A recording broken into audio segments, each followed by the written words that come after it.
तो मुठभेड़ में मारे गए विकास दुबे की एक और हैलट अस्पताल में पोस्टमार्टम की कार्रवाई और फिर भैरवघाट में अंतिम संस्कार की तैयारियां की जा रही थी, तो दूसरी ओर वहां से करीब 40 किलोमीटर दूर बिकरू गांव में पिछले एक हफ्ते से पसरा सन्नाटा और गहरा गया था। बिकरू गांव के ज्यादातर घरों से लोग कथित तौर पर पुलिस के डर से 3 जुलाई के बाद से ही पलायन कर चुके हैं, जबकि कुछ घरों में महिलाएं और बच्चे हैं लेकिन पुरुष सदस्य नहीं हैं। रात में करीब 8 बजे बिकरू गांव के भीतर पहुंचने पर अंधेरी सड़कों पर पसरे सन्नाटे को पुलिस और पीएसी के जवानों की बातचीत और चहलकदमी ही तोड़ती है। कुछ लोग घरों के बाहर चारपाई डाले मिल जाते हैं और कुछ मच्छरदानियों के भीतर सोने की तैयारी में है। यह अलग बात है कि हल्की सी आहट भी उन्हें चौकन्ना कर देती है। 2 जुलाई की रात से ही कटी बिजली अब जोड़ दी गई है, क्योंकि रोड लाइटें जल रही हैं और लोगों के घरों के भीतर बल्ब और ट्यूबलाइट भी जल रही हैं। विकास दुबे के घर से करीब 200 मीटर पहले कुछ ऊंचाई पर बना एक पक्का और छोटा मकान है। घर के बाहर मिथिलेश देवी सोनकर अपने कुछ बच्चों के साथ वहां बैठी मिली।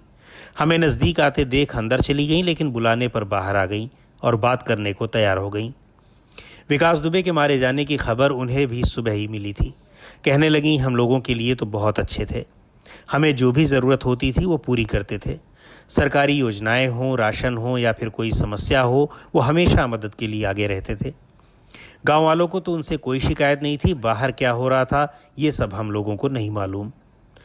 मिथिलेश देवी के साथ उनके 3 बच्चे भी थे, जो 5-6 साल से लेकर 12-13 साल तक के थे। उनके घर के भी पुरुष सदस्य बाहर चले गए हैं। कहाँ गए हैं उनके मुताबिक ये उन्हें भी नहीं मालूम है। कहती हैं पुलिस वालों के डर से सब चले गए हैं। कुछ घरों में तो औरतें बच्चे भी बाहर चले गए हैं, लेकिन हम लोग कहीं जा नहीं सकते थे, इसलिए यहीं हैं। हमको किसी पुलिस वाले ने परेशान तो नहीं किया, लेकिन और घरों में जिस तरह से तोड़फोड़ की गई है उसे देखकर आदमी लोग डर के भाग गए हैं। मिथिलेश देवी के घर से कुछ दूरी पर एक बुजुर्ग व्यक्ति मुल्ला लोध सोने की तैयारी कर रहे थे।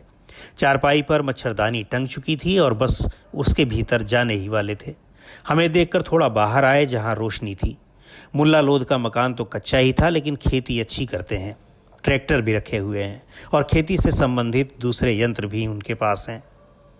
विकास दुबे के बारे में पहले तो कुछ बोलने में संकोच करते हैं, लेकिन फिर खुद ही बताने लगते हैं, लल्ला ये बड़े लोग हैं, हम उनके बारे में क्या कहें। हमें तो उनकी मदद की भी कोई ज़रूरत नहीं पड़ी और ना ही उन्होंने कोई मदद कभी की। बाकी प्रधान हैं तो लोग समस्या लेकर उनके पास जाते ही हैं और बड़े लोगों की आदमी तारीफ करता ही है। उनकी जगह कोई दूसरा होता तो उसकी भी तारीफ करते लोग। मुल्ला लोध जब ये बातें कर रहे थे तो बीच बीच में हंस भी रहे थे। उन्हें हंसी इस बात पर आ रही थी कि विकास दुबे जैसे लोगों की बुराई करने का मतलब जल में रहकर मगर से बैर करने जैसा है।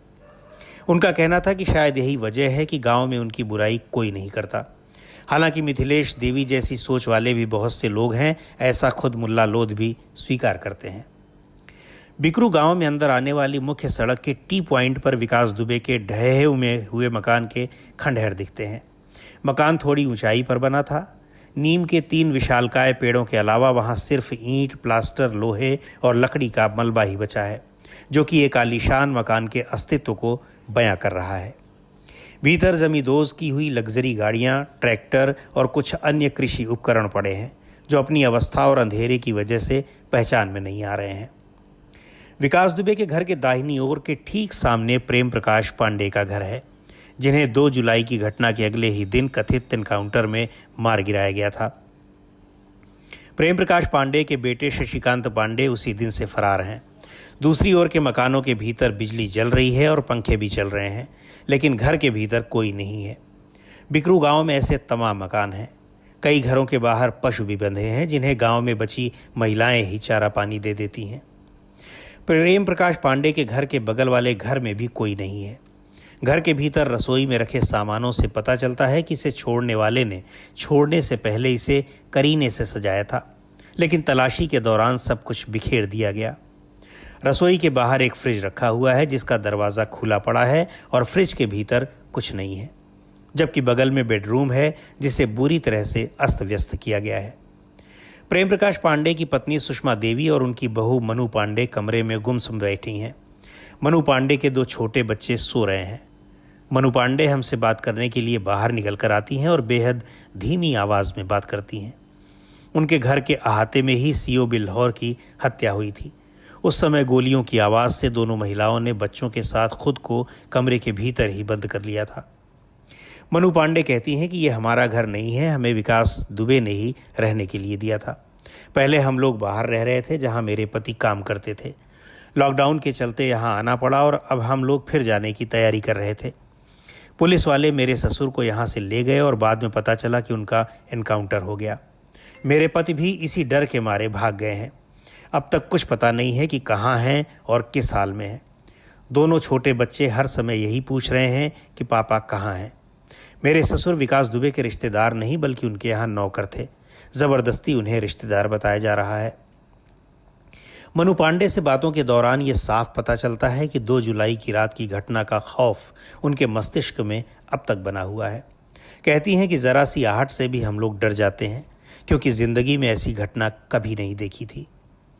घटना के बाद पुलिस ने विकास दुबे के 18 सहयोगियों की एक सूची जारी की थी जिसमें शशिकांत पांडे का भी नाम है, जबकि इसी सूची में शामिल 5 लोग पुलिस के साथ कथित मुठभेड़ में मारे जा चुके हैं। उन्हीं में से एक प्रभात मिश्र के परिजनों का कहना है कि उनके बेटे को पुलिस घर से उठाकर ले गई और बाद में मार दिया गया, जबकि पुलिस और एसटीएफ ने प्रभात मिश्र को फरीदाबाद से गिरफ्तार करने और फिर भागने की कोशिश और पुलिस पर गोली चलाने के बाद आत्मरक्षा में गोली चलने से हुई मौत का दावा किया था। प्रभात मिश्र की दादी रामकली इस पूरे प्रकरण से बेहद गुस्से में है। वो कहती हैं पुलिस बहुत गलत कर रही है। जब विकास ने आत्मसमर्पण कर दिया था तो उसे क्यों मार डाला? अब पुलिस पूरे गांव के लोगों को ही मार दे तो अच्छा है। पूरा गांव ही विकास दुबे को जानता था। विकास दुबे के एनकाउंटर पर हम क्या बोलें, पुलिस वालों से ही पूछो। बिकरू गांव में 2 जुलाई की रात को ही मुठभेड़ में 8 पुलिसकर्मियों की हत्या हो गई थी, जबकि 7 पुलिसकर्मी घायल हैं। इस हत्या के बाद विकास दुबे का साथ देने या फिर हत्याकांड में शामिल होने के शक में अब तक विकास दुबे समेत बिकरू गांव के 6 लोगों का कथित तौर पर एनकाउंटर हो चुका है। गांव के लोग इन सभी एनकाउंटर्स पर सवाल उठा रहे हैं, लेकिन अपनी पहचान के साथ सवाल उठाने वाले कम हैं, क्योंकि लोगों में उस घटना और फिर उसके बाद हुई कार्रवाई का खौफ है। विकास दुबे की कथित एनकाउंटर में हुई मौत के बाद बिकरू गांव में कुछ लोगों को जश्न मनाते हुए भी देखा गया। जश्न मनाने वाले लोग बिकरू गांव के अलावा पड़ोसी गांव शिवली से लेकर कानपुर शहर तक देखे गए। शुक्रवार को दिन में विकास दुबे के घर के आसपास तो सन्नाटा रहा, लेकिन गांव के दूसरे हिस्से में लोगों ने एक दूसरे से गले मिलकर और मिठाइयां बांटकर खुशी का इजहार किया। मुठभेड़ पर सवाल भले ही उठ रहे हों और विकास की मदद करने में भले ही पूरे चौबेपुर थाने की पुलिस संदेह के घेरे में आई हो, लेकिन कानपुर के कई थानों में विकास दुबे की मौत पर पुलिस वालों को बधाइयां दी गईं और माला पहनाकर उनका सम्मान किया गया। करीब 2,500 की आबादी वाले बिकरू गांव में 4 मजरे हैं और सभी मजरे में हर गली में पक्की सड़क और नालियां हैं। जगह जगह स्ट्रीट लाइटें भी लगी हैं।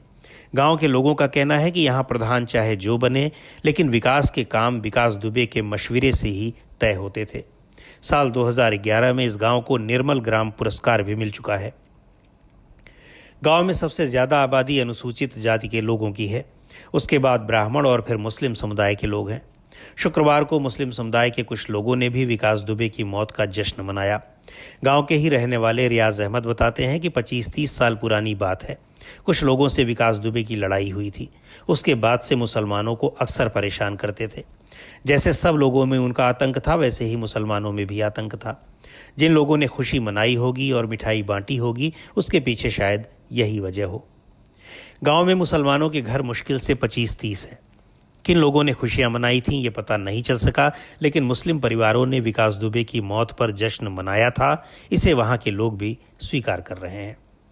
बहरहाल विकास दुबे की मौत के बाद पुलिस गांव वालों को वापस आने और अपने घरों में रहने का भरोसा दे रही है, लेकिन पलायन कर गए लोग अभी भी आने को तैयार नहीं हैं। शायद इसकी एक वजह यह भी है कि पुलिस एक ओर उनकी सुरक्षा और गांव में शांति का भरोसा दे रही है, तो दूसरी ओर गांव में यह भी अनाउंस किया जा रहा है कि घटना के दिन पुलिस वालों के जो हथियार गायब हुए हैं, यदि गांव वालों को मिलें